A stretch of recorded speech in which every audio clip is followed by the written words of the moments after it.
here in Windsor. Daniela, thank you very much. A lovely day, as I said. Thank you. Our breakfast sofa is out and about in Northern Ireland this morning as we continue the tour of the UK, exploring the issues at stake ahead of next month's elections. Yes, it's been in Belfast all morning. Naga's there as well. A very good morning to you, Naga.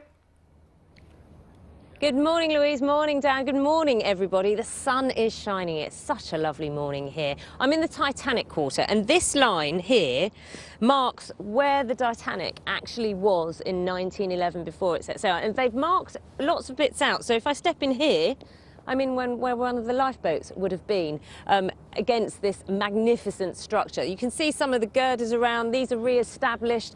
These represent how high the ship workers would have been working as they worked on the scaffolding around the ship. And this is where the passengers would have been sitting. These are benches all around. It's so historical and it's so poignant, really, considering this area.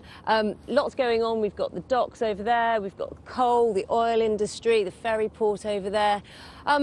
We've been talking a lot about what the Good Friday generation is expecting from the next set of elections on May the 5th. And I've been talking to lots of people from across the generations, actually, who all have a view on what the politicians are giving them at the moment and whether or not they recognise what they want. I invited them to sit on the sofa with me and have a chat. I think a lot of the time politicians have fallen into the old trap of talking about old narratives and old ways of living and being in Northern Ireland, and I think people now have a real appetite for actually moving forward. I think there is a strong tradition, especially in Northern Ireland, of people following a pattern according to what their families have done, but I think more and more as people change, move away and go to university and come home, they have fresh ideas and they want to, make their own decisions. We were born in the 70s, so we lived through that, and we've seen how the changes in Northern Ireland have...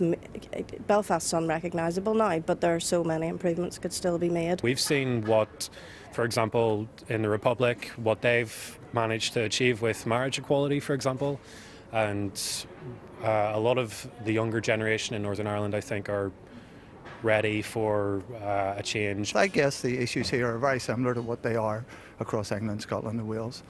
We have an underlying problem, I guess, in that there are old resentments that keep coming to the top and spoiling the party, but there is a party, or at least the potential for a party.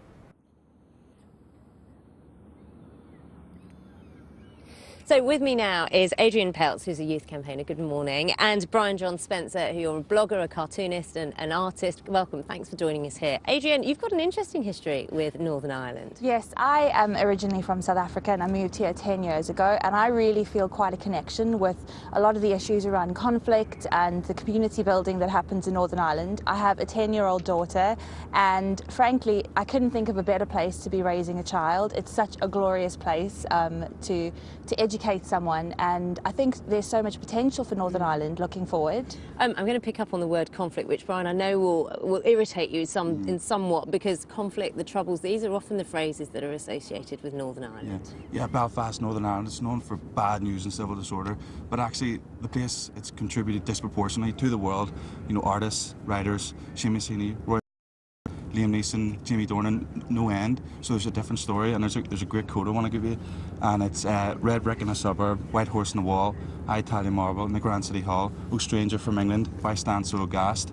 May the Lord in his mercy be kind to Belfast. There's a different story. And we're seeing the place change, and we're talking a lot about the new generation of voters. And your daughter goes to a school here, and it's quite a different education system perhaps than traditionally we've seen. That's right. She goes to one of the few integrated primary schools in Northern Ireland, which means that it's cross-community. And again, there is the issue that these schools are not getting enough funding. And frankly, if we want to continue to see Northern Ireland growing and its economy emerging the way it is, we need to be investing in education and ensuring that younger kids are getting the opportunities to meet people from other communities. And we're losing young people at an alarming rate to the rest of the world, and unless that education is invested in, well, we may as well quit, and I hope we don't quit. And so what then do the politicians need to do to inspire the new generation and get the message through? Well, among the young people, it's not a wasteland. There's a great number of young people talented here.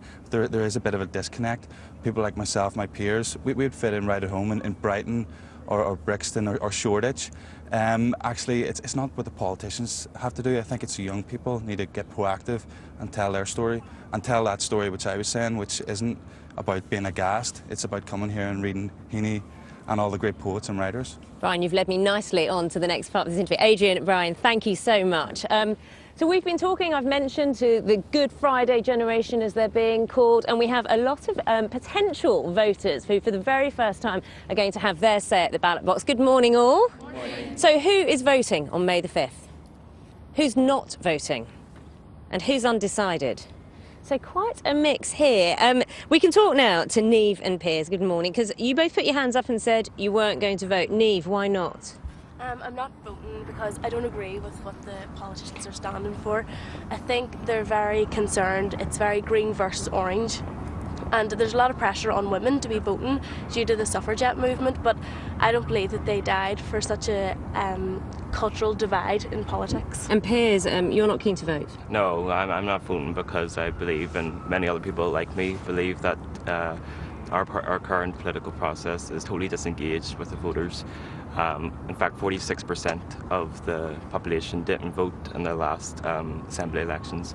So instead of wasting my vote, I'm going to go into the polling station and I'm going to write my own message on the ballot paper, spoil my vote, on why none of the candidates have done enough to win my vote. It's a strong reaction, thanks very much. Let's talk to Jodie and Anya as well now. Jodie, hi.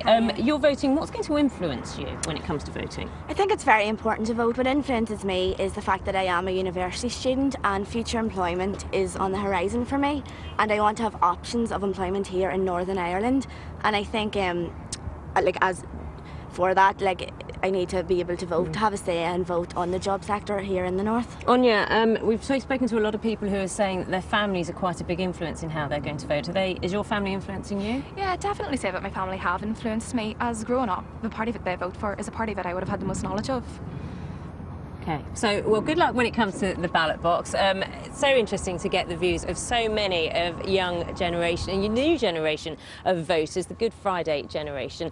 And we've been talking to lots of people about how they think the politicians are or aren't getting what they want and getting the message across about how this economy can continue to grow and how Northern Ireland can thrive. Of course, we're here now, the vote's in 2 weeks, the sofa's going to travel around the rest of the country over the next couple of weeks. We're certainly going to enjoy ourselves with that. Louise, Dan from a beautiful, sunny Belfast, back to you. It's been lovely, Naga. Thank you very much, and we'll see you next week. Thank you. Great stuff. You can find out a bit more about those elections Naga was talking about. If you go to the BBC website, everything is on there for you.